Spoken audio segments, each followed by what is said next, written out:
अश्वत्थामा को और बांध करके द्रौपदी के पास लेकर आया अर्जुन और कह रहा है, द्रौपदी मुझे जल्दी बतला, क्यों कर तेरा दिल भर डालूं। जय हो। खींच लूं खाल सारे तन की, या टुकड़े टुकड़े कर डालूं, या टुकड़े टुकड़े कर डालूं, या टुकड़े टुकड़े कर डालूं, या टुकड़े टुकड़े कर डालूं। लेकिन वाह रे द्रौपदी, कृष्ण की सखी है ना द्रौपदी, कृष्ण की सखी है, इसीलिए द्रौपदी कह रही है कि जाने भी दो हो चुका दंड, क्यों व्यर्थ कलंक लगाते हो, बलधारी बेबस ब्राह्मण पर अब क्या हथियार चलाते हो। अरे ये हमारे पूज्य गुरुदेव के पुत्र हैं, और क्या भूल गए आप लोग कि इन्हीं गुरु, जिन महान गुरु की कृपा से हमने महाभारत जैसा विराट युद्ध जीता है, ये ना होते तो हम युद्ध नहीं जीत सकते थे, इसलिए इन्हें छोड़ दो। हे युधिष्ठिर, आप भूल गए ये वही गुरु पुत्र अश्वत्थामा है कि जब ये हमारे दरबार में आया करते थे तो आप अपने आसन से खड़े होकर के इन्हें प्रणाम किया करते थे और आसन तक लाया करते थे। हे भीम, क्या भूल गए तुम? ये वही गुरु पुत्र है कि जब ऊंचे हाथी में चढ़ करके ये हमारे दरबार में राजमहल के बाहर आकर के खड़े हुआ करते थे तो तुम अपनी भुजाओं का सहारा देकर इन्हें सीढ़ियों की तरह उतारा करते थे। हे अर्जुन, क्या तुम भूल गए कि जब ये गुरुपुत्र हमारे यहाँ आते थे तो तुम गांडीव की छनकार करके इनका स्वागत किया करते थे। हे नकुल, हे सहदेव, क्या तुम भूल गए कि जब ये गुरुपुत्र हमारे दरवाजे आया करते थे तो तुम दोनों अपने हाथ में भाला लेकर गुरुपुत्र की जय जयकार करते हुए इन्हें आसन तक ले जाया करते थे। युधिष्ठिर, धर्मराज युधिष्ठिर की आंखों में आंसू आ गए। युधिष्ठिर सोच रहे हैं कि आज तक तो मैं सोचता था कि द्रौपदी हम पांचों पांडवों की पत्नी बनकर के सौभाग्यशाली हुई है, लेकिन आज हमारा ये भ्रम टूट गया। अरे ये द्रौपदी से विवाह करके हम पांचों भाई सौभाग्यशाली हुए हैं। द्रौपदी कह रही है, छोड़ दो, मैं गुरु माता को कष्ट नहीं देना चाहती, क्योंकि मैं जानती हूं कि पुत्रों की मृत्यु से एक माँ को कितनी तकलीफ हो सकती है, लेकिन ये तकलीफ मैं अपनी गुरु माता को नहीं देना चाहती। द्रौपदी कहती है, छोड़ दो। युधिष्ठिर कह रहे हैं, जैसा धर्म कहे वैसा करो। द्रौपदी कह रही है, छोड़ दो। युधिष्ठिर कह रहे हैं, जैसा धर्म कहे वैसा करो। और भीम कह रहा है, दादा तुम छोड़ोगे तो हम मारेंगे। और नकुल सहदेव कह रहे हैं, भीम दादा बिल्कुल ठीक कह रहे हैं। और भगवान कृष्ण दोनों हाथ बांध करके खड़े हैं कि हमसे कोई पूछेगा तो बताएंगे, वरना चुपचाप खड़े रहेंगे। मुफ्त की सलाह हम क्यों दें? पूछा कृष्ण से क्या करें, तो बोले देखो भाई, चारों भाई तो वो करते हैं जो मैं कहता हूं, और मैं वो करता हूं जो भीम कहता है। बोलो जय श्री कृष्ण। जय श्री कृष्ण। क्योंकि भीम महात्मा है। आज भोजन नहीं मिलेगा, कोई बात नहीं, जैसी प्रभु की इच्छा। अब आज धरती में सोना है, कोई बात नहीं, जैसे गोविंद की इच्छा। आज डल्लब के गद्दे में सोना है, कोई बात नहीं, जैसे प्रभु की कृपा। आज भोजन बहुत बच गया है, कोई बात नहीं, मेरे रहते कुछ बच ही नहीं सकता। तो भीम तो महात्मा है। बोलो जय श्री कृष्ण। जय श्री कृष्ण।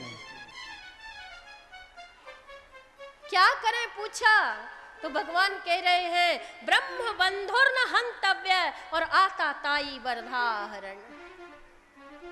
ब्राह्मण कैसा भी हो उसे मारना मना है, और आताताई बाल हत्यारा कैसा भी हो उसे छोड़ना मना है। अर्थात मारो भी मत और छोड़ो भी मत। भीम ने परिहास किया, बोला वाह जज साहब, हजारों लोग खड़े हैं, जज साहब ने निर्णय दे दिया मारो भी मत छोड़ो भी मत। आप जैसे जज हो जाएं तो कल्याण हो जाए। अर्जुन कह रहे हैं हे केशव, आपने तो ये समस्या का समाधान नहीं किया, एक नई समस्या खड़ी कर दी, क्योंकि ये ब्राह्मण भी है और बाल हत्यारा भी है। अब इसे हम मारे भी और छोड़े भी नहीं, कैसे हो? भगवान ने इशारा किया, उसकी दाढ़ी मुड़ दी, मूछ मुड़ दी, मस्तक से मणि निकाल दी और अपमानित करके धक्के दे करके उसे बाहर निकाल दिया। ब्राह्मण का एक इससे ज्यादा अपमान और क्या होगा। अश्वत्थामा को तो शुक्रगुजार होना चाहिए पांडवों का, क्योंकि उसने काम तो मरने जैसा ही किया, लेकिन पांडवों ने दया करके उसे छोड़ दिया।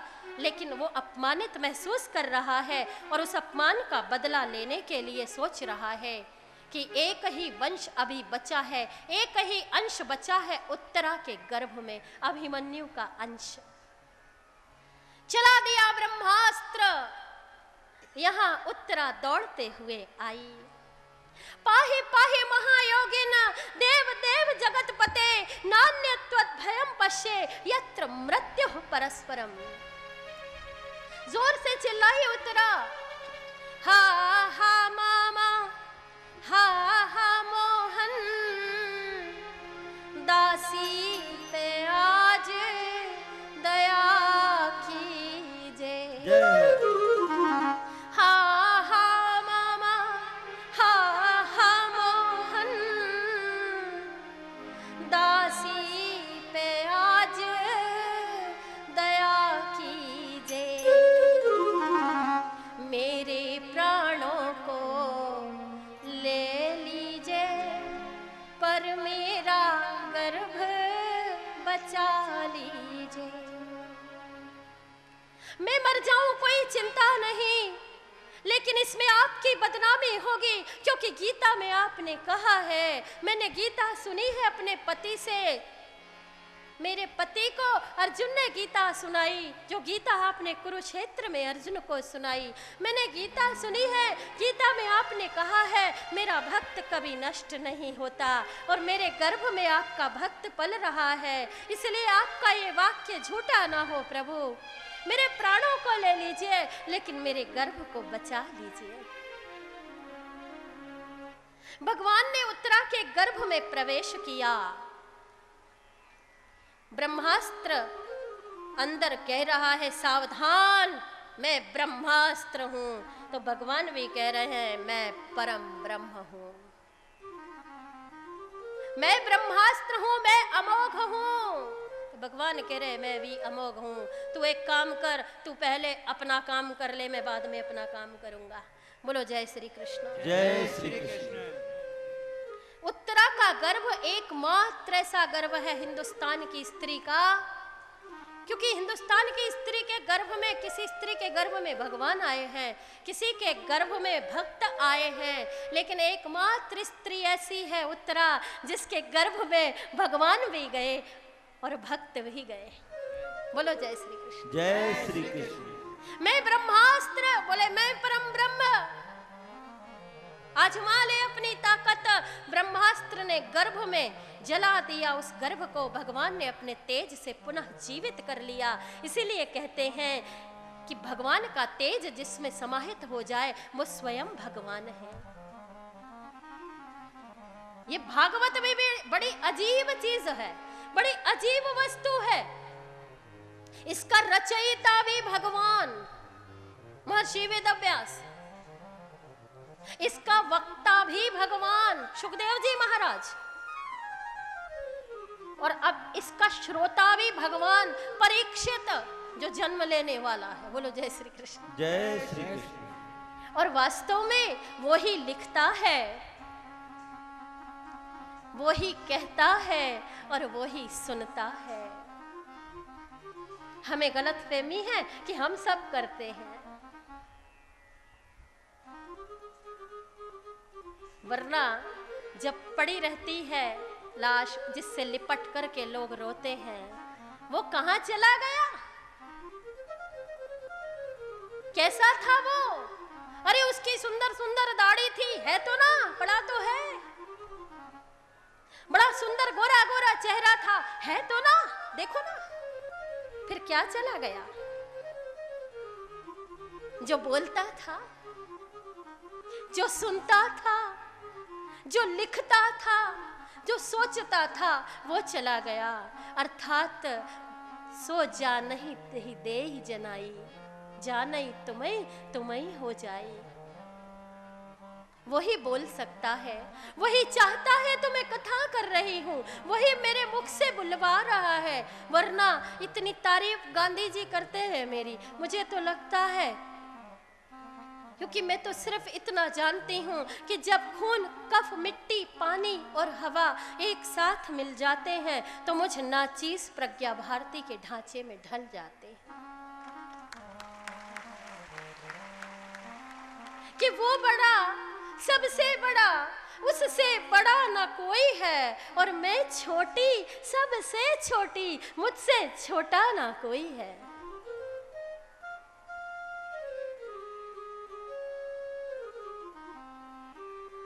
तो जो कुछ है सब भगवान की इच्छा से हो रहा है। भगवान ने उत्तरा के गर्भ में जाकर के रक्षा की। कुंती ने प्रणाम किया, सबने प्रणाम किया, और भगवान अब जाने को है, क्योंकि कहते हैं पांडव जब दुख में रहे, रहे कृष्ण भगवान, और जब सुख आयो राज्य को, लगे द्वारिका जान। भगवान दुख में ही साथ देते हैं। जैसे ही द्वारिका जाने लगे, कुंती ने तो विपत्ति मांगी। गोस्वामी तुलसीदास जी महाराज ने भी कहा है ना, कह हनुमंत विपत्ति प्रभु सोई, जब तब सुमिरन भजन ना होए।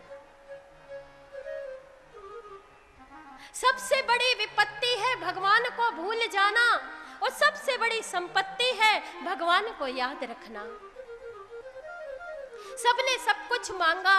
भगवान जाने के पहले युधिष्ठिर के पास गए। युधिष्ठिर को भगवान मिलने के लिए गए तो देखा राजा युधिष्ठिर अपने कक्ष में रात्रि में रो रहे हैं। दादा क्यों रो रहे हो? भगवान ने पूछा क्यों रो रहे हो? मैं रो इसलिए रहा हूं, बन गया ना भारत का अधिकारी, इसी कीमत पर भारत का अधिकारी बनना चाहता था ना। मेरी लोकेशना ने मुझे बना दिया भारत का अधिकारी। मेरी लोकेशना ने कितना बड़ा अनर्थ करा दिया। अपने स्वजनों को मारकर मैं क्या चैन से बैठा हूं केशव? देखो मैं कितना खुश हूं, बन गया भारत का अधिकारी, लेकिन इस कीमत पर बना। देखो मुझे।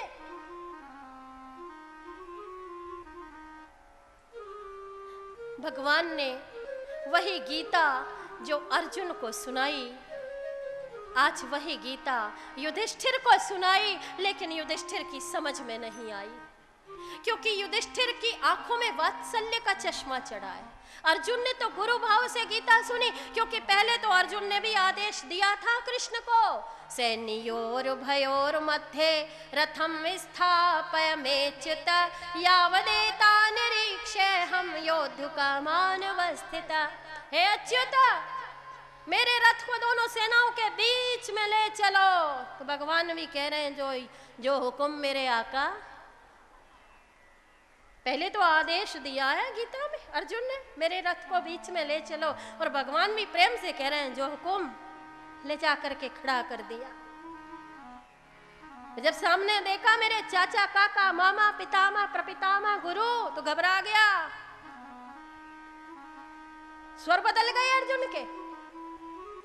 भगवान भी सोचते। तो फिर कहने लगा तुम हमारे गुरु हो, बताओ। तो भगवान कह रहे जीव कितना तेज है, अपना स्वार्थ सिद्ध करने के लिए अब मुझे गुरु बना लिया। जब तक अर्जुन ने प्रपन्नम शब्द नहीं कहा, हे केशव हम तुम्हारी शरण में हैं, अब बताओ तुम मुझे ज्ञान दो, क्योंकि मुझे समझ में नहीं आ रहा, मुझे कोई कल्याण दिखाई नहीं दे रहा, मेरा मोह जागृत हो गया, मुझे बताओ मैं क्या करूं। तब भगवान ने गीता का उपदेश कुरुक्षेत्र में सुनाया। धर्म क्षेत्र कुरुक्षेत्र। तो अर्जुन की तो समझ में आ गया, लेकिन युधिष्ठिर की समझ में नहीं आ रहा। अब भगवान सोच रहे हैं कि चलो भीष्म पितामह से ये उपदेश दिलवा दें, और भीष्म पितामह बाणों की शैया में लेटे हैं, उन्हें अंतिम दर्शन भी देना है।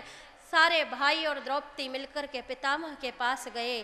पितामह 52 दिनों से बाणों की शैया में लेटे हैं। आग्नेय, वायवास्त्र, नागास्त्र, पारजन्य, अनेक प्रकार के बाणों की शैया पर लेटे हैं। केवल शैया पर लेटे नहीं हैं, पितामह के आर पार वो बाण हो चुके हैं, रक्तस्राव हो रहा है। जैसे ही पितामह ने भगवान को देखा, प्रणाम किया, आ गए, मेरी मृत्यु को सुधारने आ गए। तो भगवान कह रहे हैं देखो मेरे मित्र ने तुम्हें बाणों की शैया दी, मैं तुम्हें निर्वाण की शैया देने आया। भीष्म ने स्वयं आशीष देकर पूछा राजन क्या हालत है। यह विश्व विजय पाने पर भी भिखमंगे जैसी सूरत है। भिखमंगे जैसी सूरत है, भिखमंगे जैसी सूरत है, भिखमंगे जैसी सूरत है। हे युधिष्ठिर, ये भारत का अधिकारी होने के बाद भी ये शांति और श्री कहाँ चली गई। युधिष्ठिर कह रहे मैं भिखारी ही अच्छा था। पितामह समझा रहे हैं हम तुम क्या थे, कठपुतले थे, नट की इच्छा से टूट गए, जुट पड़े परस्पर टकरा कर, तुम बने रहे हम फूट गए। तुम बने रहे हम टूट गए, तुम बने रहे हम टूट गए, तुम बने रहे हम टूट गए। शिक्षादि पितामह ने दान के बारे में बताया। शत्रु शरण में आए उसे क्षमा करना, अनेकों प्रकार से शिक्षाएं प्रदान की युधिष्ठिर को। और जब शिक्षा दे रहे थे तो द्रौपदी हंसी, क्योंकि पितामह युधिष्ठिर को समझा रहे थे